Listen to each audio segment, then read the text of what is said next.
I'm Max Dalton, and in this video, I'll show you how to block a channel from being shown in your YouTube recommended feed using the YouTube website. Step 1. Open a web browser, navigate to youtube.com, and then sign into your Google account if you're not signed in already.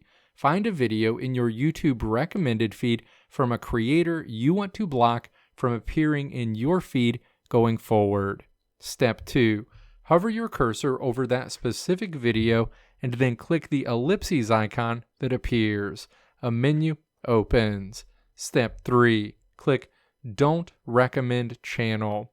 Do not click Not Interested, as that will only hide that specific video.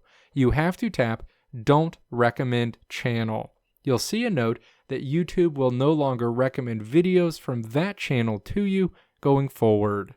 Let me know if this video helped you out in the comments below. If you liked what you saw here, click the video links on the right side of the screen to check out another video. Or click the logo on the left side of the screen to check out my tutorial website at www.maxdalton.how.